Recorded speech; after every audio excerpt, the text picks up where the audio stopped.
also, you know, stay in my experience, which I want to share with you today. So as Gal said, we're gonna kind of give it in a lecture for the first 40 minutes, and then we'll open it up for more questions. So I'm really glad for the 200, we've just reached 200 participants, and it's really nice to be here. It's evening right now here in Israel, but good morning to you guys over there in the States. So I want to start with kind of two comments, and the first one is kind of a question maybe, and I know this might be relevant for the US as well as here in the Israeli context and maybe other countries. And the question is, who haven't we been seeing in the press conferences? Sorry, I think I haven't corrected the spelling mistake here. Who haven't we seen? We haven't seen people, and I'm gonna kind of go off and on with the slides here. Yeah. You took it. Yes. Okay.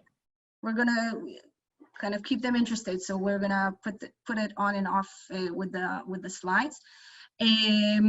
So who haven't we seen in the press conferences? We haven't seen, at least not in Israel, and I'm pretty sure not in the US, we haven't seen those who are in charge of the psychological welfare of the people who we're trying to help. Someone from, you know, the Ministry of Welfare, someone from the psychological services. This is a real issue all over the world, and you know, I watch the news every night here, at least in Israel, and they have these experts coming in to talk about physical health and epidemic and the pandemic and everything, and they talk about the coronavirus and they talk about the financial aspects, but we almost hear nothing about the psychological aspects, the aspect of well-being. And I really think that that is something that it's a problem, because this problem is not just a problem of physical health, and it's not just a financial issue. It's also an issue of, you know, the welfare of people and the psychological state of people. And unfortunately, what I'm seeing right now, at least in Israel, I'm pretty sure it's probably the same over there, is that those who are making, or the policymakers and the politicians, are not paying enough attention to these aspects of the crisis. So I think it's pretty much up to us right now as professionals to represent this standpoint and to understand what is going on and what we need to promote. So that is the first comment that I want to talk about. And the second comment I want to make is, just a second. Okay, the second comment I wanna mention before we start is, I'm calling you guys to believe us experts, you know, on the one hand, but on the other hand, remain critical at the same time. And why do I say this? I say this because we're right now facing a global crisis, which we probably have not seen for the past, I don't know, experts are saying, you know, at least, I don't know, 70, 80 years at least. We're still not at the end of it, so I don't know what to compare it to. But all of us experts, and I know I'm pretty young, but also people who are older than me say we haven't seen anything like this. We haven't seen something that affects so many people worldwide and has unfortunately affected the health of so many people. So we don't really have right now what we call, you know, evidence-based practice for dealing with coronavirus, right? But we do know things about other types of crises and mass trauma, and I think we have learned a lot from that. And I'm going to talk about what we do know today. And I think some of that will be applicable to what we're going through nowadays. Some might not be, and that's okay. So you guys, I urge you to remain critical. Maybe I will say something, or a different expert who will say something that is not entirely relevant now, and that is okay. You know, we have to be really flexible here, and we have to kind of figure the steps out as we go along, because the truth is, and don't let anyone tell you something is, the truth is we don't really have experience with something of this size. Okay, so we're all kind of doing the best we can under the circumstances. Okay, with that being said, I'm going to start and I want to continue and say that in 2007 there was a group of 20 world-renowned experts in the field of trauma, who published an article, which I'm going to base my lecture today on. And these were 5 evidence-based guidelines for dealing with mass trauma. Now, this is the article. This is how it looks like, okay? Stephen Hopful was their lead author, and we have 19 more experts with him. And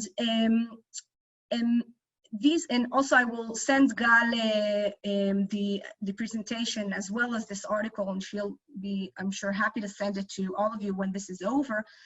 Now, what Hopful and his associates did was say, you know, when we're talking about situations of like disasters and situations of mass trauma, we don't really have, the experts agree, we don't really have a good, solid, evidence-based guidelines for dealing, because, you know, the nature of these situations is that you don't start an RCT, you don't start a randomized controlled trial right after you had a big natural disaster, right, and try to test out interventions and understand what works and what doesn't work. So when they say evidence-based, we're talking about evidence-based that is known to us from other types of traumas, other types of situations, okay? And what they did was say, okay, we don't really have good RCTs regarding mass trauma, but we do have knowledge from other types of trauma. We know from ex-POWs, we know from people who have gone through domestic violence, usually women. We know from a lot about children undergoing childhood abuse and neglect. So let's understand what are we talking about, and what their ideas talk about the immediate and the medium term handling of these sorts of events. So we're going to talk today about these 5 essential elements that they're suggesting. I'm sure some will be known to you guys as professionals, and some I hope will kind of add to your knowledge after today. So the first principle I want to mention today is promote a sense of safety. That's our first mission as professionals when we're talking about this sort of crisis, is kind of trying to reestablish people's sense of safety. Now, this is very difficult right now because we're dealing with something which is totally invisible, right? And we don't know, at least for the human eye, and we don't know much about. And we all know as professionals that what is happening right now is that this situation, and I'm going to stop the presentation for a second. What is happening right now is that this situation is creating a threat on what Janet Bullman calls our basic assumptions, right? Those basic assumptions that go with us from the day we were born, that protect us. These are not logical or rational assumptions, but these are assumptions that go with us and protect us from day one, probably, or from the day we start making sense of this world. And we're talking about these ideas of thinking about the world as benevolent, thinking about the self as capable, thinking about the world as a world which is meaningful, in the sense that we kind of have these ideas where good things happen to good people, bad things happen to bad people, and bad things happen to good people only when they weren't when they did something wrong or didn't take care. Now, we all know that's obviously not true, right? But it's not, we have to understand this is not something that is logical. It's these assumptions that guide us through life and allow us to function properly, even in the face of difficulties in day-to-day hassles. But what happens in traumatic situations, is that, we're going to go back to this for a second.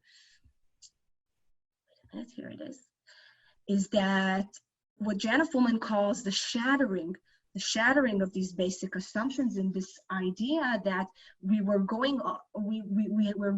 walking around feeling, it's not going to happen to me, and suddenly it's gone. And the idea is, and suddenly the world seems very, very scary. And this feeling is also, I was reading this interview a few days ago, and with one of actually a US expert, and he was talking about the fact that this situation that we're into is a situation where people are actually going through grief. We're grieving our old lives, we're grieving the things we cannot do anymore, and we're also, I think, grieving the loss of these assumptions that have helped us throughout life and have kind of had this protective shield around us. Okay, a lot of you guys who are working with trauma, you know what I'm talking about. Okay, we know this. What happens when this protective shield is hurt is that people usually, you know, we know these responses of the freeze, fight or flight. That's what we're driven into automatically, and this kind of raised anxiety, that's something that we all know helps us in terms of survival, because if I'm in a jungle right now and a tiger is coming towards me, I really want to, you know, fly out of there, run out of there. But now in this sort of crisis, you know, our internal systems weren't probably built for a situation like this, where we have to kind of stay at home. We keep feeling very alert. We keep feeling not safe. And when this goes on for a long time, if we're talking about our clients, the people we're trying to help, this goes on for a long time, we know this may be problematic in terms of developing PTSD, developing other problematic symptoms. So we really need to think about how to help people feel safe again, how to kind of recreate this protective shield. So let's talk about that, because it's not that easy. It's not that easy doing it right now. And I think, unfortunately, the media isn't helping us that much also, because they keep, you know, playing these interviews and keep bringing on people who kind of scare the public. And it's really hard to maintain this sense of safety. So I think we need to think about how to help people, first of all, reduce, obviously, the amount of media that they're watching, because that is probably not gonna, you know, watching the news again and again is not gonna promote a sense of safety. It's gonna do the opposite. And we also need to understand that as the media has exactly the opposite motivation compared to us as professionals. They want us to be actually more anxious, because when we're anxious, rating goes up, we watch more news, et cetera, okay? So we need to think about the media. We need to think about the people the talks that people are talking amongst themselves are not necessarily helping to promote the sense of safety, because people are spreading fake news. People are kind of maybe hysterical, maybe panicking, maybe telling other people things that are wrong. So just telling people, you know, talk to each other is not necessarily going to help them. We kind of need to think about what are people talking about? Are we helping? What messages are we bringing across to the people? Because these conversations are not going to necessarily promote a sense of safety if we're not getting involved in there. We also need to think about people who right now their loved ones are in the hospitals or in other situations, how to get them the information. People need the information, need to understand what's going on with their loved ones. It's not so easy. It should be easy in these days, right? When we have the internet and we have a Wi-Fi everywhere, but sometimes it's not that easy, and we need to think about that as professionals. So that's the first principle we talk about. I think that's obvious. That's pretty obvious for most of us. Let's go on to the second principle, which is to promote calming. Now, what is going on right now?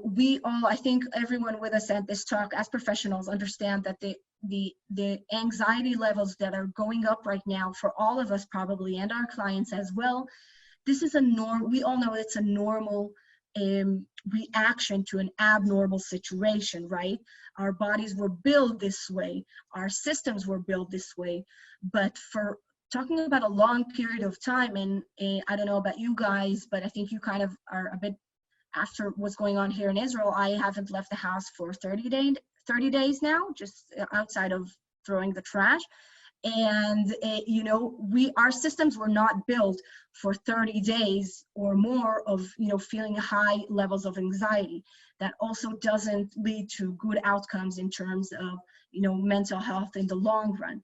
So we know it's a normal situation to an abnormal situation. We need to also, first thing is also we need to psychoeducate our clients about what they're feeling right now, about what their reactions might look like in this sort of situation, that it is a normal situation, a normal reaction, sorry, to an abnormal situation. That is the first thing we need to realize, right? The question is, how much does this anxiety rise to, and does it interfere with our day-to-day functioning? Okay, and we see, of course, different types of people dealing in different sorts of ways. So when these anxiety levels are going up in a way that is going to hurt our functioning, we need to think about ways to help people calm down. And helping calm down, there are different interventions and ways we can do that. So this is really the types of interventions that we're aiming towards. And some of them are not even, we don't have to be mental health professionals to kind of, you know, do our breathing exercises, yoga, mindfulness, grounding techniques, helping people realize where they are right now and that they are safe. But we really need to help. I know some of you are working in the school systems. I mean, this is something we need to really put in all levels. I mean, my kids are now being, you know, schooled from home for the past three or 4 weeks. And this is something I would really love as a parent to see the system adopt. You know, I don't want them to just learn right now math and English and Hebrew and whatnot, but also putting in like these yoga lessons into the schedule, and also for us, for our students, for our clients, thinking about how to put that in their daily schedule, because we really need to help people kind of calm down. For those of you who are mental health professionals, there's also a type of CBT intervention that is called SIT, which stands for stress inoculation training. We don't have enough time right now to go over it, but if you guys want to learn more about it, I urge you to read more about SIT, which is known to help in these sorts of situations. And it's kind of an intervention where we help clients, we teach them about these different techniques for how to calm down, these breathing exercises and more exercises about helping people to calm down. By the way, humor is also a great tool. So you know, even join a Facebook group which is humoristic about the coronavirus. You know, I've joined a couple, I must say. And also sometimes people get really overwhelmed because they feel like this is such a huge problem. How can I even start? You know, they worry about their parents, they worry about the children, they worry about their financial states. And sometimes we need to, as professionals, kind of break down the huge problem into smaller bits, into smaller problems, and kind of think about, okay, wait a minute, you're worried about your parents. Let's talk about them right now. Let's talk about who can bring them food. Do they have their prescription medicine? Do we need to help them with that? Okay, so kind of breaking it down to smaller pieces, because the situation can be very overwhelming, because it's right now it's affecting all of us in all the areas of our life. So that can be overwhelming. It's calming down is also related to the amount of control that we're feeling. We're going to talk about this soon. And I've even seen that there are relevant applications. There are applications that help calming down. I haven't tried any, so I don't know, but you can also look into that, and it's another thing what we can try. So I'm going to go to the third principle, and one of my personal favorites, which is promoting a sense of self and collective efficacy. Okay, so let's start with something kind of humoristic. This is a meme. And it starts out with, this is how my grandfather saved the world, right? This is what we're used to seeing, World War II, etc., World War I. And this is how I saved the world. So that's a kind of humoristic side of it. But going back to what we want to talk about, I think most of us are aware of the concept that Bandura coined, which is self-efficacy. you know, our belief that our actions will lead to positive results, the results that we want to reach. Now, this is a very important part of dealing with these sorts of situations, because what is happening right now is that all over the globe, people are telling us, the politicians are telling us, stay at home, okay? Don't go out, don't go to work, don't go to school, stay at home. Now, I am not debating the public health issue, and I'm guessing probably, I don't know, I'm not an expert on public health, but it seems to me that this is probably the correct thing to do in terms of the public's physical health, to stay at home, right? But let's talk for a second about, not about the physical health, but let's talk about the psychological aspects of telling people, don't go to work, don't go anywhere, stay at home, and don't do anything. This is very problematic, because if we're taking, people already feel that their sense of control is being taken from them. They can't control the things that they used to control in their day-to-day lives. We're taking that away from them. We need to give them something back. We need to really think about what they can do in this sort of situation, and not just what they cannot do. The politicians, the policymakers, they keep saying again and again what you cannot do. And that is fine. I understand that they're trying to promote their agenda, but we really need to promote our agenda as mental health professionals and think about what they can do. Now, people can, even under the certain situations and under the limitations we're all under, can still do a lot of things. Okay, let's talk about the elderly. For example, we're all worried about the people who are elderly, who are probably more, we see that they are, they get sicker, and they're more prone to physical complication with this virus. So we're telling them stay at home. And maybe, I know at least in Israel, we're bringing food to the doorstep, and maybe we even have a volunteer which is calling them once a week. But taking care, we all know Maslow's pyramid, right? Taking care of their basic needs isn't enough. And taking care of them and telling them, okay, we'll call you. We need to think what they can do. Maybe those elderly can volunteer and call other elderly people and see how they are doing.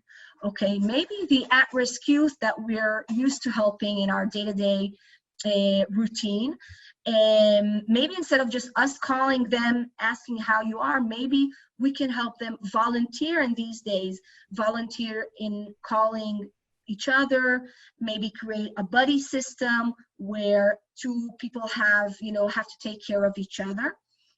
And then they have to call us and kind of let us know what is happening, but not with them, but with their buddy. Okay, so we have to give people what to do, things to do, to kind of help them maintain their sense of self-efficacy. And obviously the sense of collective efficacy is also related. Okay, the idea that the actions of our community will also bring positive results. These two are connected together. And when we're talking about community, it can be our geographic community where we live, or it can be a different kind of community that we're now being, for example, if we're talking about parents for children who have some sort of disability, maybe we can create a Facebook group, for example, for those parents, and think about volunteering and how we're going to help each other. So what can people do? And let me tell you, I've worked with adolescent at-risk girls for 11 years in a specific program in which we've trained these adolescents to become mentors and to help other at-risk girls.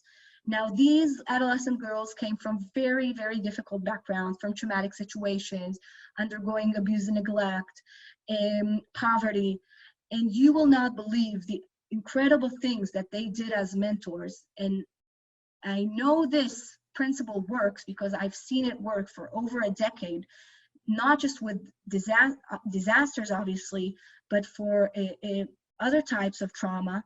And if you give, it's so unbelievably helpful for people to help them, to give them something they can hold on to and not just be victims of the situations, which we kind of, I think, all feel right now. And it's a joint reality for all of us in this situation, but have something they can do, have a reason to get up in the morning. Okay, and I think we need to think more and more about that direction as professionals. this is really the time. I'm going to talk about practices that are usually related to what we call community social work. But right now, we all need to pitch in, and that means, you know, setting up different, I don't know, different councils, different boards, different groups of volunteers. We need kind of set up these groups, or WhatsApp groups, or Facebook groups, or whatever you guys are, whatever technological tool you will be using to kind of help people get together, think about ideas, and do things for other people. It will be very helpful, not only for the people that they will help, but also from themselves. But I want to also stress two things when I talk about this. And what I want to stress is that I've purposely stopped the presentation, is that giving people what to do isn't enough. We need to remember two very important things. One is we need to give people the skills to do it. So not just tell them, okay, go ahead and call someone, but and see how they're doing. If they don't have the skills, they haven't undergone some kind of training, that's probably not going to help their feeling of self-efficacy, because the conversation they're going to do probably not going to be the same, probably not going to be maybe helpful, or doesn't feel that they're doing the right thing. So we need to give skills. Okay, so if we're, for example, let me give an example. If we're bringing together a group of 30 volunteers, so maybe we'll tell them, this is we have 3 parts of this volunteering. The first part is kind of getting to know each other. The second part, we're going to do training, including simulations of telephone calls with the elderly. And then the third part of volunteering is going to do the actual volunteering, and then, you know, kind of giving them ongoing supervision and help. Okay, so we need to give people the skills, not just leave them with the things that they need to do. And the other thing I want to really stress is that, and this is what Haruv and his associates write in their article, is that empowerment with no resources doesn't reach its goals. So we cannot just empower people and tell them, you know, giving them these messages that it'll be okay and don't worry about it, you guys are strong. No, we need resources. And this is, I think, the governments are really worldwide are trying to deal with this issue, and we need financial assistance, right? We need to understand what people will get from the government, from the state, the federal level, the state level, but also give them resources to help. Okay, sometimes you need to help them with a license for Zoom to have a proper Zoom meeting and not one that ends after 40 minutes. Okay, so give them resources. And I really want to add things that what I've seen, I've read. Some of you joining in have written to us where you work, and I know that some of you are probably more used to one-on-one practice, or maybe more clinical practice in your daily routines. Now, let me say, I appreciate that. I think that's very highly important. You guys are highly skilled, but actually what the world needs from us right now, what our clients need from us right now, is more community work. And I'll try to put it down even statistically. I mean, when you look at the US context, you're talking about, I don't know exactly, about 300 million people, right? Who are gonna be affected, who are affected right now by this virus. But we don't have 300 million mental health professionals who will be able to sit with each one of them and go through therapy, right, and do all the things. So we kind of need to think outside the box here, okay? The numbers don't add up. We do not, I haven't checked this, but I'm pretty sure that the US does not have over 300 million mental health professionals. So we need to think, okay, how can we double our power? How can we triple it?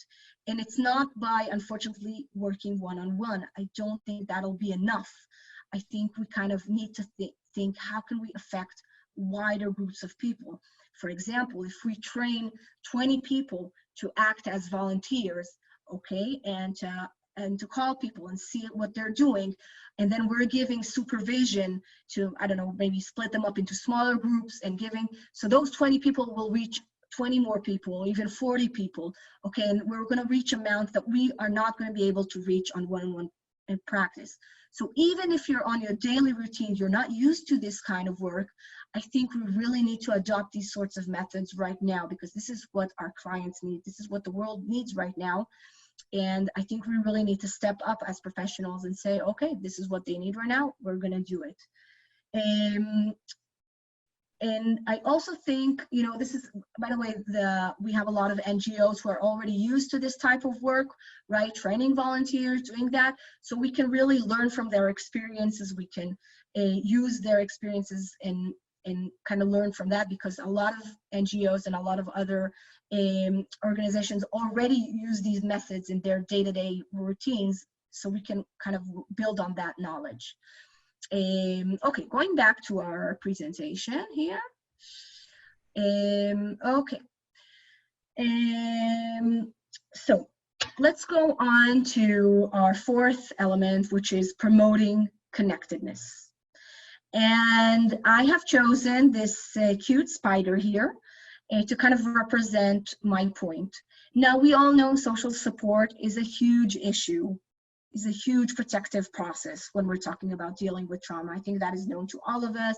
It has been proven empirically time and time again, right? We don't need another research to prove that. We already know that. So people need other people. That is just a given. And people will come out of this crisis on the other side better off if they have human connections throughout this crisis. Now, what is going on right now with this specific virus is that it's cutting off a lot of the connections, a lot of the natural connections that we're so used to in our day-to-day. It's cutting off children from their schools. It's cutting off people from their places of work. It's cutting off people from their places of worship. It's just cutting off all these connections. And now we really have this huge job of kind of being spiders right now and creating new kind of webs of social connections for our clients. That is our job right now. I think at least one of our jobs. And when I mean human connections, it's not just a human connection with us as whether it's social worker or other type of mental health professionals, but I'm talking about more and more connections, because if that person, our client, is getting one call a week from us, it may be 50-minute long or 60-minute long, that is probably not going to be enough. The loneliness, being at home for so many hours is so difficult. It is so against our human nature. We need to help them reconnect. And since their regular connections are now disconnected, we need to create new ones. So we need to have kids calling each other, and not just their friends, but calling those kids who nobody usually calls. Okay, I wish we will see teachers and school counselors, you know, creating these lists and making sure that we reach every child and every teenager. And I hope the phone, you know, and actually telling them, call people, not just WhatsApp. Yeah, God, I'm seeing the watch. Don't worry. Not just WhatsApp, but actually phoning them, okay? It's so important. Okay, let's go on to our final principle, our fifth and final one, which is to promote hope. Now, promoting hope, I Googled hope, and I was looking for a picture to put in these slides, and I found this picture and many more similar pictures. And I have to say, it kind of made me really mad, because this is not what hope is. And let me explain what I mean. What we see here probably is, you know, this plant is kind of growing from a place where probably wasn't supposed to grow, against all odds or something like that. And that's very romantic, but scientifically, that is not what hope is.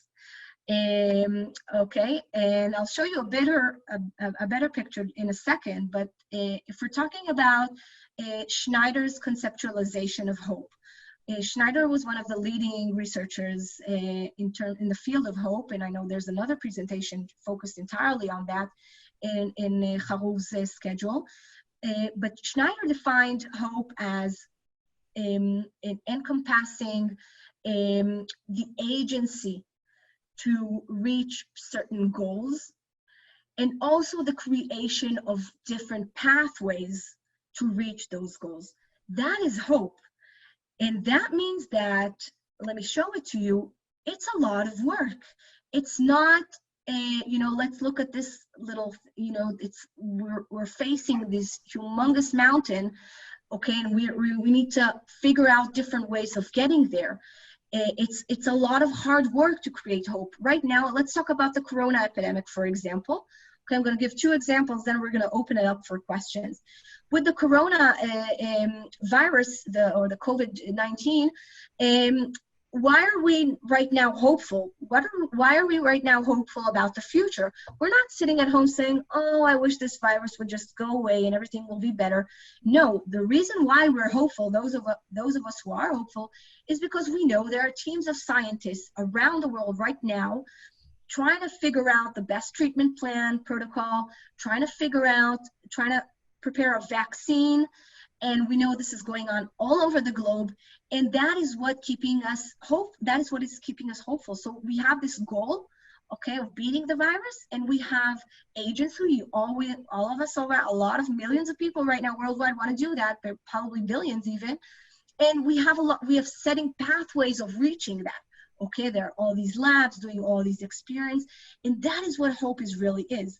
So going back to, for us as people in the social arena, in the mental health arena, we need to help with our clients put down the goals and think about ways to get there. Okay, so if, for example, if someone really wants to study social work, but doesn't have the grade point average to get there, so what I would advise her is, maybe you need to kind of think about ways to better your grade point average, maybe go and kind of get some hands-on experience as a volunteer that maybe help you.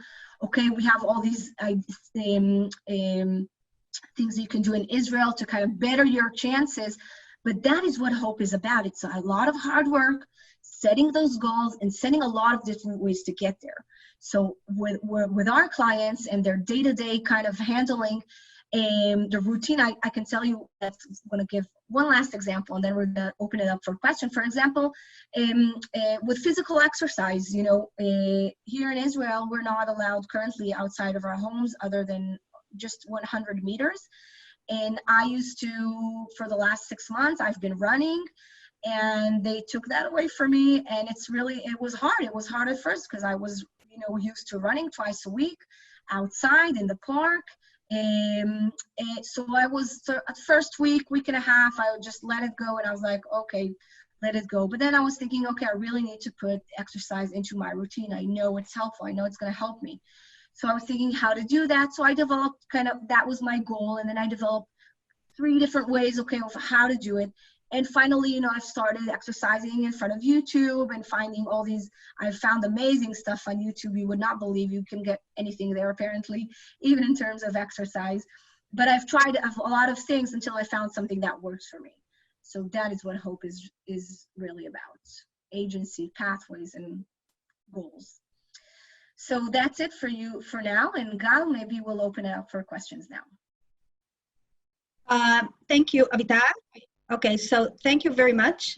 It was very interesting, and what I must say that I really like the practical tools that you gave us. It's not just saying, okay, we are in this together, but I think that you gave some amazing ideas to people here, how we can make this period much better for all of us.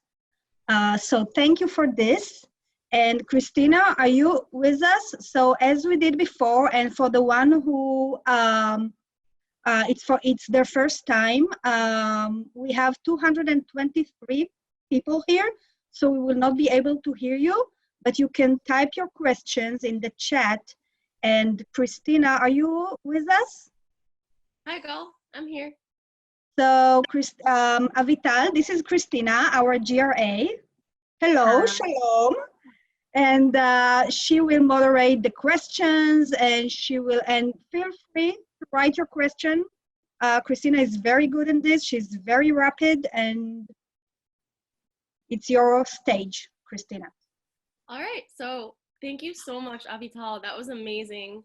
I really enjoyed that. We have 2 questions already. The first one is, how can social work use the disaster preparedness, psychological first aid, and other first responders models to create best practices that we can adapt to the pandemic situation with social distancing, etc.? Okay, I think that's basically what we've been talking about the last hour, and I think it is a challenge. Okay, let me assure you, it is a challenge. A lot of the tools that we're used to, a lot of the skills that we're used to, we kind of need to rethink, because some of us, you know, we have these tools of dealing with disaster areas, and some of us know how to, you know, come into an area where there's been an earthquake or a hurricane, and we know what to do. But here we have with the social distancing, this is a really, really difficult issue. So I hope that in the past hour, these elements that we've talked about, I do hope that they will help you out kind of figuring it out, because we need to help people maintain the guidelines, maintain the social distancing, but create kind of bridges that will overpass, you know, I think it is possible these days. It is possible with the telephone and the internet and Zoom and Skype and all these things that we have. You know, people are doing very creative things. You know, I can tell you something. My students, my social work students who I teach, they've been home for the past month now. Okay, and morale, I think, was kind of going low, and just studying at home, it's not that much fun. I think it's more fun coming to the university or to the college and meeting your friends. So I mean, all of us professors, we made them this really kind of nice video clip that we sent them, where it was for the holiday from us. It was something that they saw that we invested a lot of time into, and they were really appreciative of that. And I'm just giving it as an idea of something different. And I want to give another idea, is that we really need to think outside of the box, I think, with this epidemic. And not just think outside of the box, but I want to say one more thing which might help you guys. I know this tip has been helpful in kind of things that we've done in Israel, is that us as professionals, we usually have pretty strict ideas of what is considered therapy or what is considered therapeutic, right? We're kind of real strict on, you know, setting and, you know, all that, what we do, what we do not do as part of therapy. What I really need to, what I want to urge you guys is kind of, we need to stretch our idea of what is therapy and what is therapeutic right now. Because just talking with someone for 50 minutes or 60 minutes will not necessarily be what is most helpful right now. So if I was asked, you know, by a social worker who's people who are dealing with mental health issues, who are in the community, okay, not hospitalized, they're being rehabilitated in the community, they're stabilized, but, you know, we need to help them right now. So I was telling her, maybe even do like a cooking session, like they like to cook. You can be in your kitchen, they can be in theirs. Let's, you know, cook together. And in a normal situation, maybe cooking together wouldn't be something appropriate, something that we do. This is something you need to, you know, take to your organizations, take to your supervisors, and kind of be more flexible, less strict, and stretch out the idea of what is therapeutic. People will need really basic things from us, and I think we need to give them that. I'm not sure they need from us, you know, going back to their pasts and all that right now. You know, they need to kind of make it through the day. And we need to do whatever we can do to help them kind of make it through the day, even if we normally would not do that in a normal therapeutic relationship. So Christina, maybe another question? Thank you, Avital. Also, Jordan said that they appreciate your go-getter Israeli spirit. So I just wanted to let you know. Thank you. And another participant said, I really like the way you considered the many layers we must consider which each of the topics you presented, giving us increased ideas and reminders our jobs aren't a one-stop shop. Thank you so much. Thank you for that feedback. Of course. Another question we have, could you cite the evidence-based research you discussed at the beginning? Okay, what I'm gonna do is I'm gonna send Gal the article by Hopful and his associates, and you guys are welcome to read it. All the 5 principles that I've talked about today aren't my ideas. They are their ideas, and these are all evidence-based. All the 5 principles that we've talked about today, so I just kind of brought it to you, but we have 20 experts in the field of trauma who have signed their names on these 5 principles. So these are all evidence-based guidelines, and I'll send the article to you, and you guys are welcome to quote it and go back to your organization, services, pass it on, because I think this is a, you know, this is such a great set of tools, and quite simple even, I think, that will really help a lot of people. That's what I feel, hopefully. Thank you. The next question is, for those who are not in the first or second wave who get to go back to work, how should they keep their hope alive? Okay. Yeah, I know for a lot of us, and I can totally relate on a personal level as well, we're kind of looking into the future and saying, okay, when will this end? When can I go back to work? When can I go back to the daily routine? And right now, I don't know about the US, I'm pretty sure it's the same over there.